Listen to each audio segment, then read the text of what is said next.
한일 정상회담에 따른 양국의 관계 개선 기대감과는 달리 2024년부터 있을 일본 초등학교 교과서에 독도는 일본 고유 영토이고 징용 관련해선 강제성이 없었다는 내용이 실릴 예정이어서 이 파장이 예상됩니다. 국제팀 최철 기자 만나보죠. 어서 오세요. 네, 안녕하세요. 네, 일본 초등학생들이 내년부터 사용할 교과서에 독도가 일본의 고유 영토이고 한국이 불법 점거하고 있다는 억지 주장이 들어간다고요?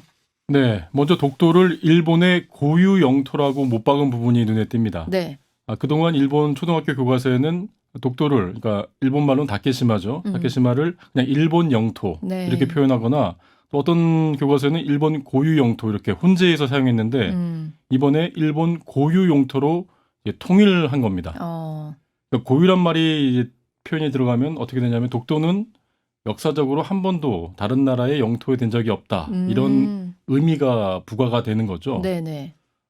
그리고 또 일본 교과서에는 독도를 한국이 점거하고 있다 이렇게 표현이 됐었는데 네. 이번에 바뀐 내용을 보니까 70년 전부터 불법 점거하고 있다. 그러니까 이렇게 불법이라는 내용이 또 추가가 기술됐습니다. 됐어요. 네, 그러니까 70년 전부터라는 내용이 들어갔고 불법이라는 내용이 추가로 된 건데요.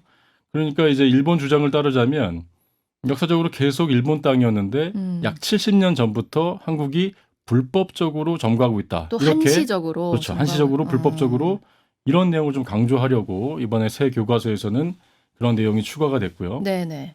또 교과서에는 이제 지도 같은 것도 삽입되지 않습니까? 예. 지도를 보니까 이런 일본의 독도 영유권 주장이 지도에서도 나타나는데요. 예를 들어서 그러니까 독도 다케시마를 어떻게 표현했냐면 일본의 배타적 경제 수역 안에 포함된 것처럼 이렇게 표기가 된 거죠. 예. 사실 뭐 배타적 경제 수역이라는 거는 영해의 개념이 아닙니다.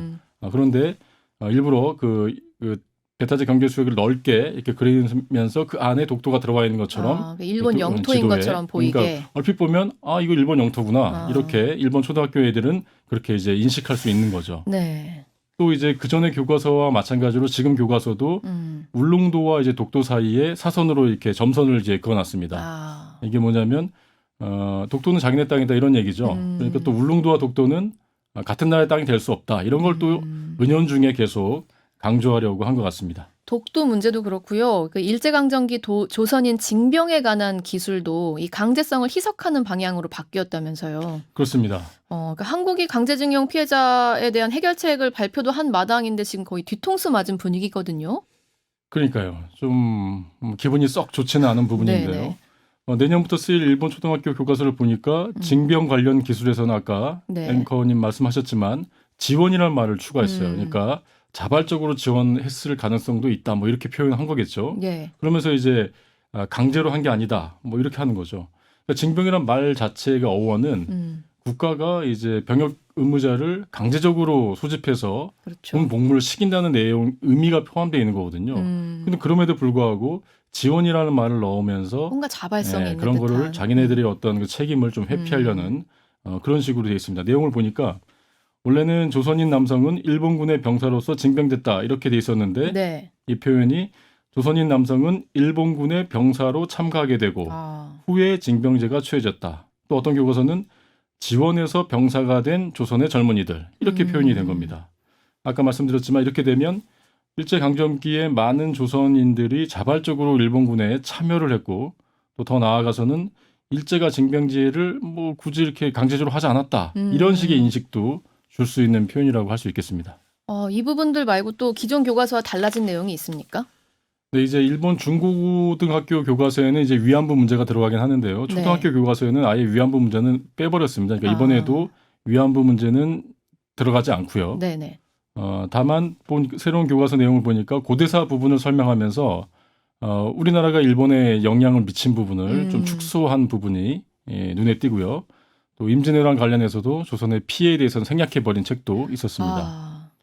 반면 이제 뭐 어떤 책에는 일제의 한반도 강제 병합과 관련해서 그때 그 일본의 지배에 반대하는 사람들이 조선인들이 각지에서 격렬하게 저항 운동을 했다 이런 내용도 들어간 곳이 있고요. 또 우리가 뭐 간도 대지진 관련해서 뭐 그런 얘기 많이 들었지 않습니까? 뭐 조선인들이 그때 우물에 뭐 독을 풀었다. 독을 풀어가지고 뭐 많이 조선인들이 또 그때 살해됐다 뭐 이런 헛소문 같은 게 있었는데 그런 내용을 다룬 내용들도 많이 빠진 걸로 보여집니다. 상당히 좀 뭐 계속 이런 식의 역사 왜곡은 뭐 진행이 되온 거긴 하지만 지금 상황에선 더 황당할 수밖에 없거든요. 우리 정부는 어떤 입장 냈습니까? 그러니까 이제 말씀하신 대로 일본의 역사 왜곡이 뭐 어제 오는 일이 아닌데 네. 이렇게 조금씩 교묘하게 단어 같은 걸 추가하면서 점점 자기네들의 책임을 회피하려는 그런 교묘한 움직임은 정말 포착되고 있는 거거든요. 네네. 정부는 깊은 유감과 강력한 항의의 뜻을 나타냈습니다. 외교부 대변인은 성명을 통해 가지고 어쨌든 우리 정부는 일본 정부가 지금 수십 년 동안 이렇게 이어가고 있는 무리한 주장을 우리는 뭐 받아들일 수도 없고 강한 유감을 표명한다 이렇게 얘기했고요. 독도와 관련해서는 특히 어찌됐든 역사적, 지리적, 국제법적으로 명백한 우리 영토고 이에 대해서 일본이 이렇다 저렇다 주장하는 것은 절대 수용할 수 없다는 것을 분명히 했습니다. 그다음에 특히 이제 징용 관련해서는 네. 아까 말씀하셨다시피 통큰 양보 같은 것도 했는데요. 이렇게 한 것에 대해서도 유감을 표명하고 일본 정부가 사실은 이 징용 문제에 관련해서 사죄도 했는데 그것과는 또 배치되는 거 아니냐 네네. 이런 얘기도 했습니다. 그러면서 이제 특히 이제 한일 양국 간 이제 미래지향적인 뭐 관계 개선을 위해서는 사실은 기성세대도 중요하지만 젊은 세대, 미래 세대에게 어떤 교육을 하느냐가 중요하지 않겠습니까? 그렇죠. 네, 그런 부분 관련해서도 일본 정부는 미래 세대의 교육에 있어서 보다 책임 있는 행동을 해야 될 것이라고 꼬집기도 했습니다. 그러니까 초등학교 교과서가 중요한 이유가 이 어린 학생들이 이걸 배우면서 가치관을 형성해 나가기 그렇죠. 때문이잖아요. 또 왜곡된 내용 학습받은 게 어릴 때 받았을수록 또 고치기도 힘든 건데. 아주 어렵습니다. 네, 굉장히 걱정이 큰 부분입니다. 이게 계속 역사 앞에 죄를 지은 걸 반성을 안 하고 미래 세대까지 또 이 짐이 되풀이되도록 놔두는 오히려 그걸 강화시키는 방향이 아닌가 싶네요. 아쉽습니다. 네, 최철 기자였습니다. 정다운의 뉴스톡은 여러분과 함께 만들어갑니다. 구독과 알림 설정하시면 오후 5시 30분 퇴근길에 라이브로 보실 수 있습니다.